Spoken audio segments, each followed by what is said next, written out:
There is a particular kind of morning in Westminster that feels like the whole city has ironed its shirt. The pavements are damp but clean. The light comes in sideways, grey and polite, the way English light always seems to apologize for arriving. The pigeons on the Horse Guards parade have not yet decided to be a nuisance. The flags above the old buildings hang with dignity, not drama. Everything is in its place, and somewhere inside a briefing room that smells of instant coffee and old carpet, a royal guard named Daniel Marsh is being handed an assignment. Daniel is 29 years old. He has been in the household cavalry for 6 years. In those 6 years, he has escorted foreign dignitaries, stood motionless for 4 hours in horizontal rain, and once maintained complete composure while a tourist tried to shake his hand during a ceremonial march. He has, by every institutional measure, seen things, but he has not seen anything quite like this.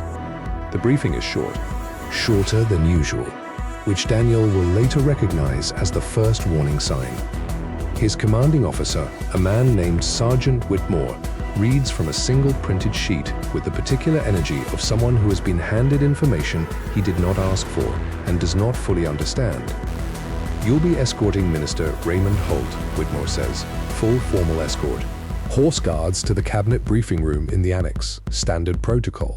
Daniel nods. He writes the name in his notebook, Raymond Holt. He underlines it once, not because the name means anything unusual to him, but because underlining things is what you do when you're being professional, and Daniel is always professional. "Any special requirements?" Daniel asks. Whitmore looks at the sheet, flips it over. The back is blank. "No," Whitmore says, with the confidence of a man who has decided that the absence of information is itself a form of information. Daniel nods again. He folds his notebook, tucks it into his breast pocket, and begins the ritual of preparation that 6 years of service have made automatic. Boots polished to a mirror finish. Uniform pressed to a geometry that would make architects emotional. Helmet positioned with the precision of a man who understands that appearance is not vanity, it is communication. It tells everyone in the vicinity that the person wearing it takes the job seriously. He takes the job seriously. What nobody tells Daniel in that briefing room, what nobody in that briefing room actually knows is that 11 days ago, Minister Raymond Holt walked into the office of the Chief Whip, placed a sealed envelope on the desk, shook exactly one hand, and said with theatrical calm, "You'll find everything you need in there." The envelope contained his resignation. The Chief Whip's office logged the envelope, stamped it, filed it under a category labeled Pending Ministerial Transvations, which is a category that lives inside a filing cabinet, which lives inside a room that is only accessed on Tuesdays and Thursdays, and which had, at the moment of Raymond's dramatic exit, been firmly locked because the assistant responsible for that room was on compassionate leave. 11 days later, the envelope is still sealed. Raymond Holt is, by every legal and institutional definition, still a minister. He just doesn't particularly want to be. And Daniel Marsh, boots polished, notebook folded, is walking toward the courtyard to begin an escort for a man whose entire political identity is currently caught between 2 filing dates, like a letter that got lost in the post. This is the beginning of what will become, in certain corners of Whitehall, a story that is still told quietly, over lukewarm tea, with the kind of laughter that only comes out when enough time has passed. Daniel, at this precise moment, knows none of this. He checks his boots one more time. Perfect. He steps out into the grey Westminster morning. Raymond Holt arrives at 12 minutes past 9. He arrives the way men of his particular type always arrive, slightly ahead of schedule to demonstrate control, but with enough visible busyness to suggest that being here is an inconvenience. He is generously accommodating. He is carrying a leather briefcase that has clearly never carried anything heavier than a newspaper and one's own sense of importance. His suit is charcoal grey, recently dry cleaned. His tie is burgundy. His expression says, "I have made decisions that affected thousands of people, and I will continue to make such decisions, and also I would like someone to open this door for me." Daniel spots him from across the courtyard and falls immediately into escort position.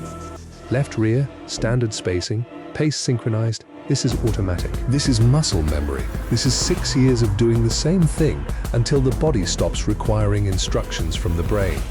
Raymond glances at him once. The glance says, "Good, you're here." It does not say thank you, because men like Raymond do not say thank you to the door. Even when the door holds itself open, they walk for approximately 45 seconds. Everything is completely normal. Then they reach the side entrance to the annex building, a heavy gray door with a keypad and a small camera mounted above it. And Raymond reaches into his jacket pocket, produces a security card, and taps it against the reader with the casual confidence of a man who has done this exact thing 300 times. The reader beeps. Red light. Raymond frowns. He taps again. Red light. He holds the card flat against the reader, which is a technique that has never worked for any card reader in the history of card readers, but which people always try because hope is a powerful and irrational force. Red light. Raymond turns to Daniel with the expression of a man who has decided this is someone else's fault. "It's not reading," Raymond says. Daniel does not change his expression. His expression is, professionally speaking, not available for changing. "I'll call it in, sir," he says. He raises his radio, makes the call. There is a pause. Then a voice on the other end says, with the particular flatness of someone reading from a script they have never questioned, "We'll need to verify the ministerial access level. Can you hold?" Raymond makes a sound that is not quite a word. Daniel holds. There is hold music. It is, inexplicably, a soft piano version of something that might once have been a recognizable tune, but has been processed into such bureaucratic inoffensiveness that it is impossible to identify. It plays for 2 minutes and 14 seconds, then the line goes dead. Daniel redials. A different voice answers. He explains the situation. The new voice says, "That'll be protocol you want. Let me transfer you." There is a click. There's more piano music. Raymond is now standing slightly to the left of where he was standing, which is the physical manifestation of a man who is too senior to pace, but too agitated to stay still. "Is this going to take long?" he asks. "I couldn't say, sir," Daniel says. "This is the honest answer." This is also, Daniel will later reflect, the answer that most accurately predicts the shape of the entire day. Protocol, it turns out, does not handle access clearance. Protocol handles the documentation of access clearance decisions, which is a different thing entirely, and the woman who answers the protocol line explains this with the patient precision of someone who has explained it many times before and has accepted that she will explain it many times again. "You'll want the Cabinet Office security desk," she says. They manage live clearance verification. Daniel thanks her, calls the Cabinet Office security desk. The Cabinet Office security desk is, at this particular moment, experiencing what the person who eventually answers describes as a slightly elevated volume of queries. This is Whitehall language for, "We are overwhelmed and pretending not to be." They take Daniel's details. They take Raymond's name. There is a pause during which Daniel can hear keyboard typing, which is encouraging, and then a longer pause during which he cannot hear anything, which is less encouraging. "We're showing Minister Holt as active," the voice says finally. "Right," Daniel says, but the access tier on his card appears to have been updated. Updated to what? Another pause. "We're not sure." Raymond, who has been listening to Daniel's half of this conversation with increasing intensity, makes a sound like a man who has swallowed something unexpectedly. "Not sure," he repeats. "They're not sure." Daniel does not respond to Raymond. He is on a call. Responding to someone who is not on the call while on the call is not protocol. He listens to the Cabinet Office security desk explain that the system update from the previous Friday may have affected some access profiles, and that the team who manages access profiles is a separate team, and that the separate team's direct line is Raymond takes out his own phone. He calls someone. It is unclear who. The someone does not answer. He calls someone else. This someone answers, and Raymond says, with the controlled urgency of a man who has spent a career sounding calm while being anything but, "Marcus, yes, I'm standing outside the annex. My card isn't working. Yes, today. Now, can you, yes, can you just, Marcus, I need you to." There is a pause during which Marcus presumably says something. Raymond's face changes in a way that is subtle but legible to anyone paying attention. It is the face of a man who has just been told something he was not expecting, processed it very quickly, and decided to act as though he was not told it. "Fine," Raymond says. "Fine. Yes, I'll wait." He ends the call. He does not share what Marcus said. Daniel, who has now been transferred to the Access Profile Team's line and placed on hold for the third time, stands in escort position and waits. Because waiting, in his experience, is not a failure of progress. Waiting is sometimes the only honest response to a situation that is not yet ready to be resolved. The piano music plays. A pigeon lands nearby, considers the situation, and leaves. Even the pigeon has somewhere better to be. Across the courtyard, a junior administrator named Sophie Webb is walking with her head down, looking at her phone, completely unaware that the man standing outside the annex in a charcoal grey suit is technically still her ministerial superior. She walks past him without looking up. Raymond watches her go. He says nothing. Daniel's call connects. He begins explaining the situation again, from the beginning to someone new. He does this without impatience, without any alteration in tone, with the same measured professional clarity he has brought to everything since he stepped out of the briefing room this morning. The someone new listens, types, pauses. "Can I transfer you to ministerial transitions?" Daniel closes his eyes for exactly 1 second, then opens them. "Yes," he says, "please." There is a specific kind of frustration that belongs only to powerful people who are being made to wait. It is different from ordinary frustration. Ordinary frustration is sharp and passes quickly. This kind is slow and architectural. It builds in layers. Each minute adds another floor. By the time Raymond Holt has been standing outside the annex for 31 minutes, his frustration has become a structure tall enough to have its own weather system. He tries the card again. Red light. He tries the door handle, which is not how keypad doors work, but trying the handle is something to do, and doing something feels better than doing nothing, even when the something accomplishes nothing. He turns to Daniel.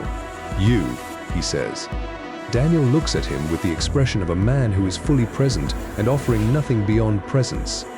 "Do you know who I am?" Raymond asks.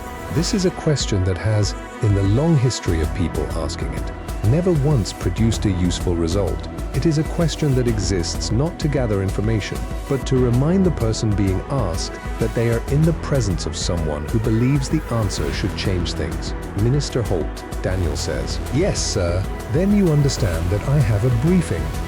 Raymond gestures vaguely at the door, at the building, at the general concept of institutional power. "I have people waiting." "I understand, sir. Then do something." Daniel considers this instruction with the seriousness it technically deserves. "I'm in contact with the Access Verification Team, sir." "The process requires the process," Raymond says, with the precise emphasis of a man who has spent years above processes is taking too long. Daniel does not argue. Arguing is not part of his assignment. His assignment is escort. Escort means staying with the minister. He is staying with the minister. In this sense, and in this sense only, everything is going exactly according to plan. He nods with measured respect and raises his radio again. Raymond watches him. Then Raymond does something that reveals more about his current state of mind than anything he has said. He straightens his tie, not because it needs straightening. It doesn't. It is already perfectly straight. He straightens it because it is the only thing within his control right now, and controlling something, anything, is better than controlling nothing. He looks at the door, then at Daniel, then at his watch. 34 minutes, Raymond says, to no one in particular. "Yes, sir," Daniel says, to the person on the radio. He is not agreeing with Raymond. He is responding to a question about the current timestamp on the access request. But the coincidence of timing gives the exchange a particular texture, one that Raymond does not appear to enjoy. He steps to the side, makes another call. This one is longer. His voice drops below conversational level, which means Daniel can hear the tone, but not the words. The tone is controlled but deteriorating. The tone is a man negotiating with a reality he hasn't fully accepted yet. At one point, Raymond says, clearly enough to be heard, That is not the situation as I understand it." Then he listens for a long time. Then he says, "I see 2 words." But 2 words carrying the full weight of a man who has, somewhere in the last 37 minutes, begun to understand that the card not working might not be a system error. It might be a system working exactly as it should. He ends the call. Stands for a moment with the phone in his hand, looking at the middle distance. Then he puts the phone away with deliberate care. the way people handle things when they need their hands to do something that their minds are too busy to supervise. He turns back to Daniel. For the first time today, the minister Raymond Holt looks at the royal guard Daniel Marsh not as a fixture of the background, but as another human being who is simply doing his job and is somehow, improbably, doing it more cleanly than everyone else in this situation. "Is there somewhere I can sit?" Raymond asks. The aggression is gone. Not surrendered, just set down. The way you set down a heavy bag when you realize you've been carrying it in the wrong direction. "There's a bench in the east courtyard, sir," Daniel says. "I can escort you there." Raymond nods, they walk. Daniel at escort position, left rear, standard spacing, pace synchronized. Exactly as briefed. At 11:22 in the morning, a junior aide in the cabinet office named Thomas Briggs does something that will ensure his name is remembered in Whitehall for reasons he did not intend.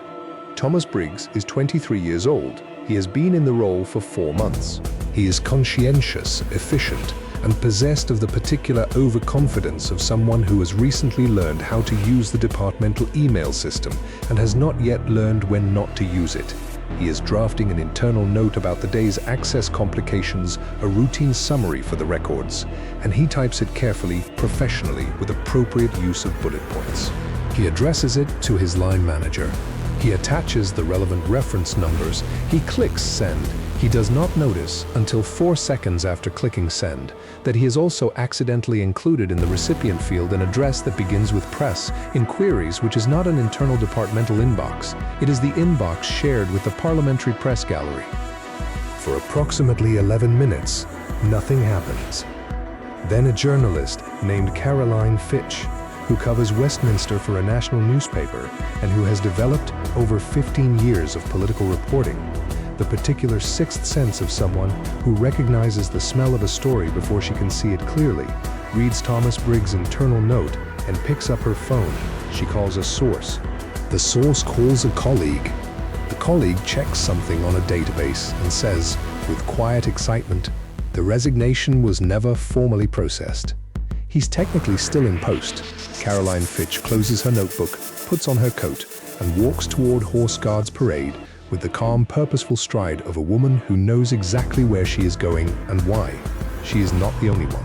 By the time she arrives, there are 2 other journalists, 1 camera operator, and a man from a political blog who is not quite sure he should be there, but has come anyway because something is clearly happening, and being present when something is happening is at least 50% of the job.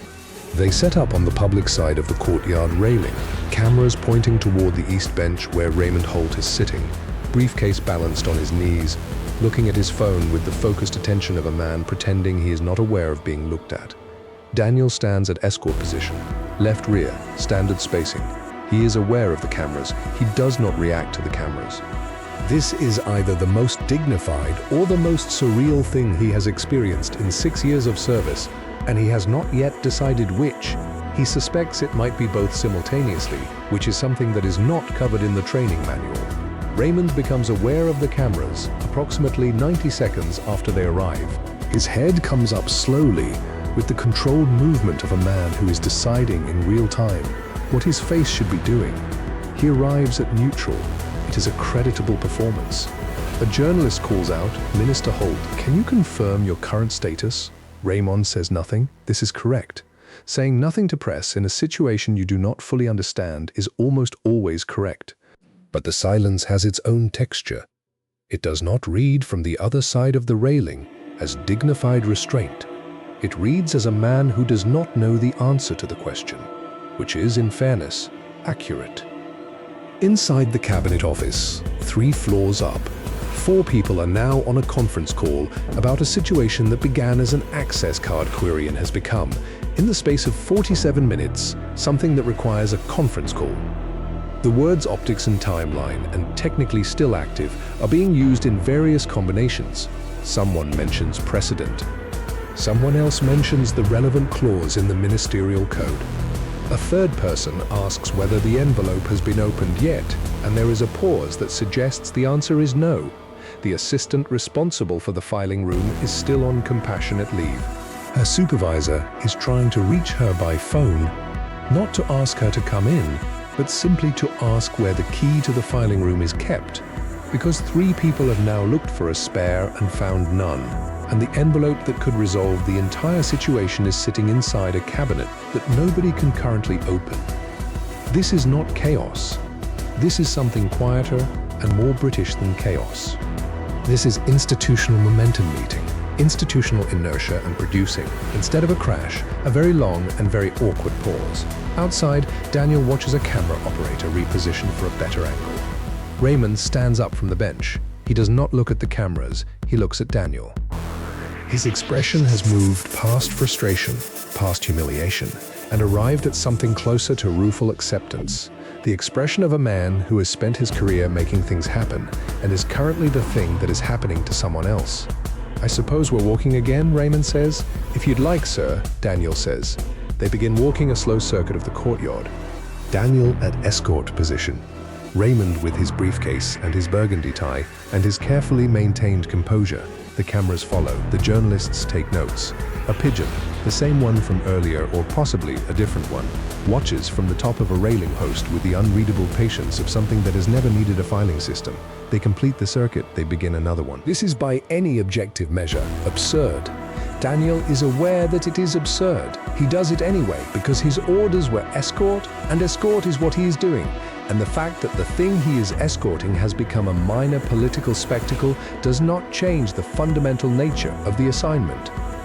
At one point, as they pass the bench for the 3rd time, Raymond says quietly, without looking at Daniel, "You're very good at this." Daniel does not reply immediately. He considers the remark.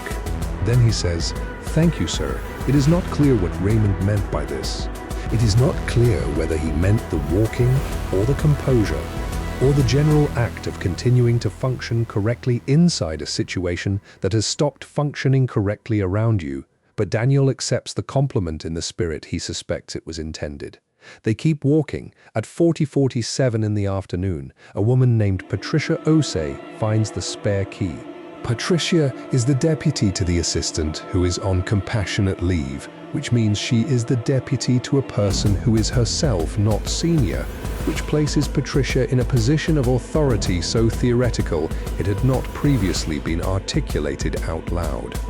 But she finds the key in a small bowl on the windowsill behind the second monitor, exactly where keys that belong to no one in particular always end up, and she walks to the filing room, unlocks the door, locates the cabinet, finds the folder labeled Pending Ministerial Transmissions, and opens the envelope. Inside is a single page, Raymond Holt's resignation. Signed, dated 11 days ago, formal in every detail except the one detail that matters, which is that nobody had opened it. Patricia reads it, initials it in the correct place, walks to the correct desk, places it in the correct tray. At 40:47 p.m., Raymond Holt's resignation is officially processed. The system updates within 6 minutes. Access profiles refresh. Somewhere in a server room that nobody ever thinks about, a small piece of data changes from one value to another, and a man who has been a minister for 3 years and 11 days ceases, in every institutional sense, to be one. Nobody makes an announcement. There is no ceremony. Patricia puts the kettle on downstairs in the courtyard. Daniel receives the update through his radio at 43 p.m.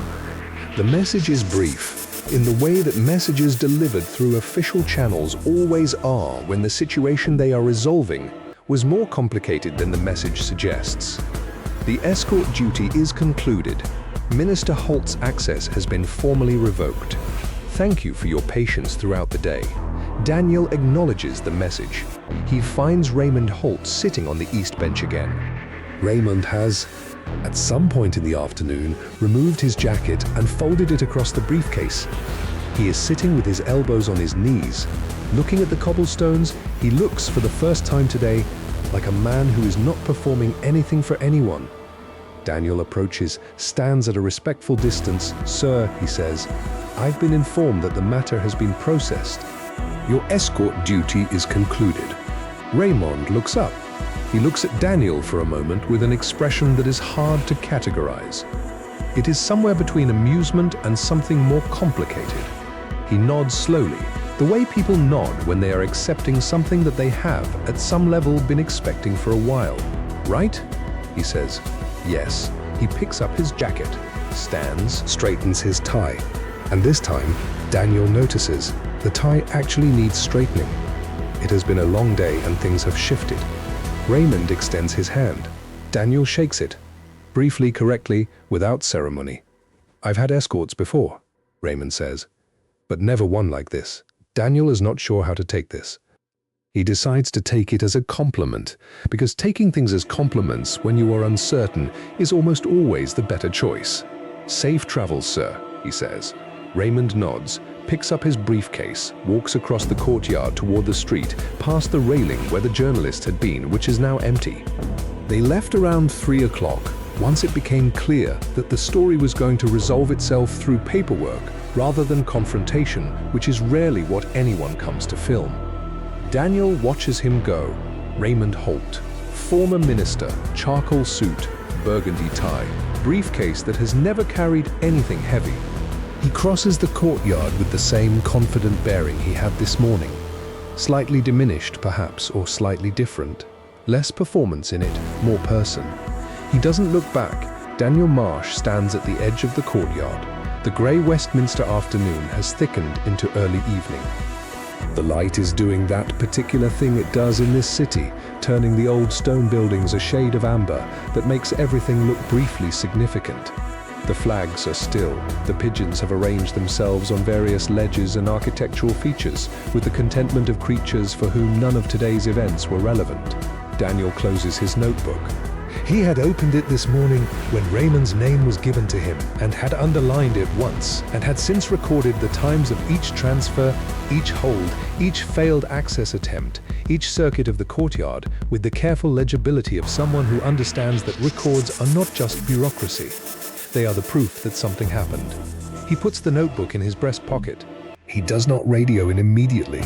He stands for another moment in the courtyard, not because there is anything left to do, but because the day has been unusual enough to warrant a moment of acknowledgement, even if the acknowledgement is only internal, which is the only kind Daniel tends toward. 7 hours and 41 minutes. 4 departments, 11 transfers. 3 circuits of the East Courtyard. 1 bench.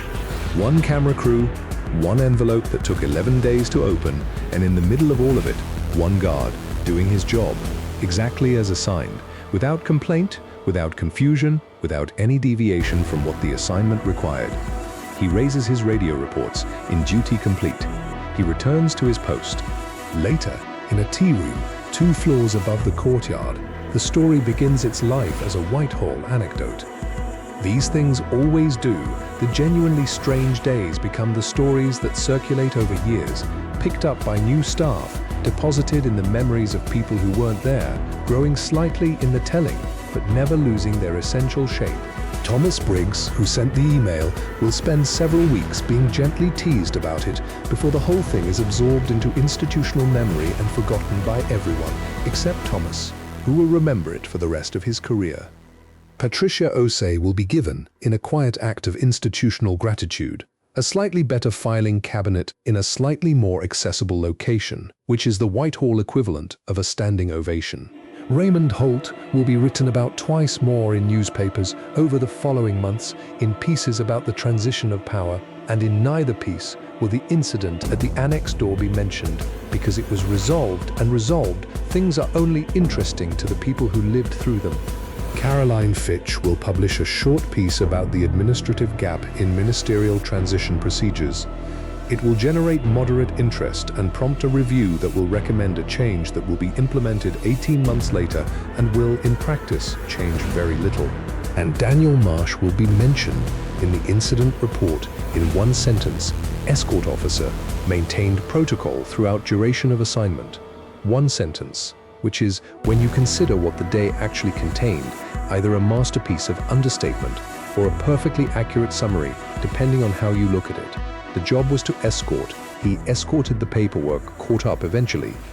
The guard was already finished.